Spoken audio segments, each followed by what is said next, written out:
Apologética Contemporânea, de William Lane Craig. Sem dúvidas, um dos maiores apologistas cristãos vivos na atualidade e um dos maiores de todos os tempos, pelo menos um dos mais famosos. Assim como ele, existem muitos outros, como por exemplo Edward Feser. Aqui, em seu livro, ele traz 5 provas da existência de Deus, reformulando argumentos clássicos e muito conhecidos, só que na sua visão. O que eu quero dizer para vocês é que não somente William Lane Craig ou Edward Feser, mas inúmeros outros cristãos tentarão usar de argumentos para provar a existência de Deus. É estranho nós falarmos em provar a existência de Deus porque nós não falamos em provar a existência da gravidade, a existência do Sol, a existência do ar que respiramos ou a nossa própria existência. Essas coisas já são evidentes o suficiente, já temos razões suficientes para crermos na existência dessas coisas. E eu acho que ninguém duvida que elas existem. Mas, por algum motivo, Deus precisa de apologistas, pessoas que fazem a defesa da sua existência. Pois, do contrário, se não houver essa argumentação, se não houver essa doutrinação desde a infância, uma doutrinação social, as pessoas não vão crer em deuses. Bom, pelo menos é isso que intuímos ao ler História do Ateísmo de Georges Minoir, que ele vai trazer, por exemplo, algumas tribos, algumas civilizações que não têm essa crença do sobrenatural em uma entidade, como por exemplo os Cafres, os Melanésios, os Iagãs da Terra do Fogo e os Aruntas da Austrália. Bom, mas você deve estar se perguntando, mas se existem tais argumentos para provar a existência de Deus, será que eles têm sucesso nessa demonstração? É o que vai discordar desse sucesso autores como John Schellenberg, que traz em seu livro The Hidden Argument, ou aqui no Brasil popularmente conhecido como o Argumento do Ocultamento Divino, vai demonstrar que o Deus característico do cristão não pode ser possível em nossa realidade. Mas tem gente que apela um pouco mais. Dentre eles eu posso citar Graham Hope, um dos maiores, se não o maior filósofo ateísta da atualidade. Em seu livro magnífico Arguing About God, ele vai obliterar inúmeros argumentos a favor da existência de deuses, e não somente o Deus judaico-cristão.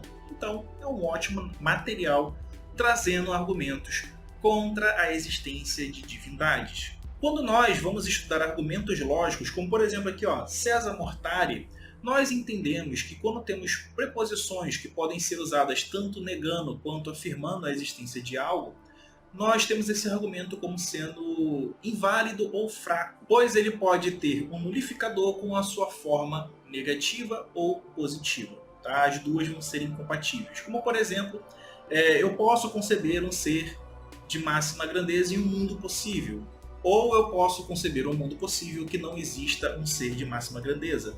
As duas são possíveis, mas as duas se anulam. Como as duas se anulam, logo não é possível haver um Deus de máxima grandeza. Bom, e isso não sou eu que estou dizendo, é o próprio The Blackwell Companion to the Natural Theology, que é um livro de argumento cristão que vai endossar o que eu acabei de falar para vocês. Lendo aqui, vai dizer o seguinte, become particularly vulnerable to being refuted by parodies, ou seja, paródias podem refutar esse tipo de argumento. Então a proposta que eu te trago aqui nesse vídeo é apresentar um argumento filosófico que não tem como ser refutado por um teísta. Bom, pelo menos eu não encontrei ninguém, nem lá fora, que conseguisse de forma satisfatória refutar esse argumento. Então fica o vídeo aberto aí para quem quiser se arriscar e refutar. E é óbvio, você que é ateu, fique à vontade para pegar esse argumento e usar à vontade aí contra os seus coleguinhas, tá? Então vamos lá, quando nós vamos falar de um ser, de uma entidade criadora, nós temos que conceber que ela é o ser máximo. É um ser que não pode falhar em existir. É um ser que tem que ser perfeito. Não pode ter nada nele que possa ter sido diferente. Por qual motivo? Pois, como vai dizer um dos mais famosos apologistas cristãos, São Tomás de Aquino, tudo aquilo que poderia não ter sido o caso, um dia não foi, ou seja, uma entidade contingente. E se um dia não foi, logo não existiu. E se Deus um dia não existiu, logo ele não é Deus, logo ele nunca existiu. Tá? Então esse é a premissa central é essa. Então Deus ele tem que ser sempre existente, sempre ser máximo, sempre ser maximamente grande e perfeitíssimo. Então, se Deus é um ser que é perfeitíssimo, ele é máximo, ele já é pleno em si mesmo, você tem que concordar comigo que não existe nada na qual vai lhe faltar. Ele não pode sentir carência, ele não pode, de forma alguma, desejar algo a mais, pois se ele desejar algo a mais, significa que ele não tinha esse algo a mais antes. Beleza? Você entendeu isso? Quando nós pegamos a Bíblia, nós vamos perceber que tudo foi feito em Deus, para Deus, né? Tudo é para glória, honra, louvor a Deus, devemos adorar a Deus. Isso é tão importante que é o primeiro mandamento. Não terás outros deuses diante de mim. Êxodo 20, versículo 3. Tá? E aqui você pode notar que Deus ele é politeísta, né? Ele sabe da existência de outros deuses, ele só não quer que você os adore. Né? Brincadeiras à parte, vamos lá. Então nós temos um Deus, né, segundo a própria Bíblia, que toda a criação foi feita para ele, né? E ele quer adoração. Só que aqui nós temos um grande problema filosófico, um grande problema ontológico para a concepção dessa entidade. Tá? E esse é um problema que até lá fora os maiores apologistas têm dificuldade em responder. Pense comigo o seguinte, nós temos um Deus que ele é trinitário, tá? Trinitário. Ele é o Pai, o Filho e o Espírito Santo, e eles vivem em um relacionamento perfeito. Tá? Eles têm um amor perfeito entre si. Porque se não tivesse o amor perfeito entre si, logo Deus seria uma entidade contingente, e tudo que é contingente, como a gente já viu, nunca teria existido. Por qual motivo um ser que está em um relacionamento trinitário perfeito de puro amor iria criar um mundo imperfeito para ter um relacionamento imperfeito com criaturas imperfeitas? Isso simplesmente não faz sentido, pois ele sai da sua plenitude para um estado de degradação. Então esse tipo de argumento, quando você fala que necessariamente Deus criou o ser humano para amar, significa que Deus não tinha o amor máximo. Quando você fala que Deus criou o ser humano para a sua adoração, significa que Deus carecia de algo ao qual ele não tinha antes.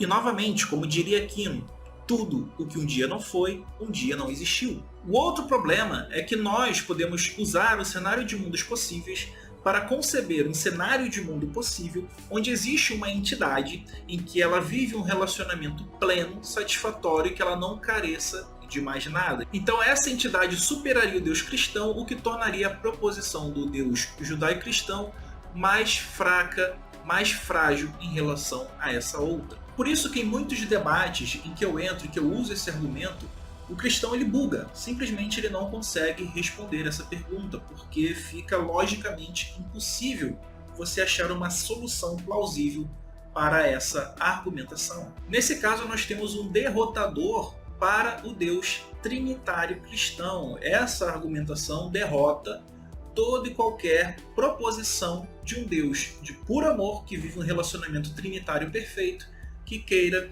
criar para ser adorado ou para amar, pois aí nós entraríamos nessa incompatibilidade lógica. Eduard Fize, em seu livro, ele tenta descartar o ateísmo com a seguinte citação: "The real debate is not between atheism and theism. The real debate is between theists of different tribes, Jews, Christian, Muslim, Hindus, plurally, philosophical theists, and so forth." Ou seja, ele quer descartar o ateísmo e dizer que a verdadeira batalha são entre os outros tipos de teísmo. Só que, como nós acabamos de ver, nós descartamos o cristianismo, a divindade trinitária e todas as outras que se baseiam em algo semelhante. Então vamos descartar isso aqui, pois nenhum Deus que é puro amor, que é um ser máximo, que é um ser absolutamente pleno, poderia ter criado a nossa realidade. E fica aqui o desafio para que possam me refutar em relação a esse argumento, pois esse argumento demonstra que, pelo cenário de mundo que nós vemos hoje, o que melhor explica tudo isso é o modelo naturalista e não o modelo sobrenaturalista.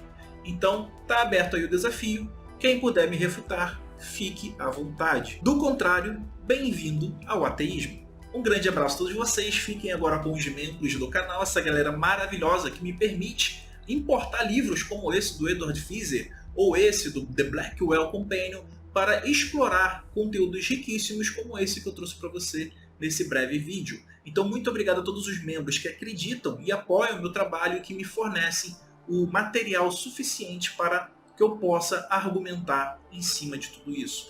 Um grande abraço de vocês, fiquem agora com as sugestões de vídeos, vai aparecer 2 vídeos aí, peço que clique em um deles e continue comigo. Um grande abraço, valeu, falou, fui! Valeu galera, tamo junto!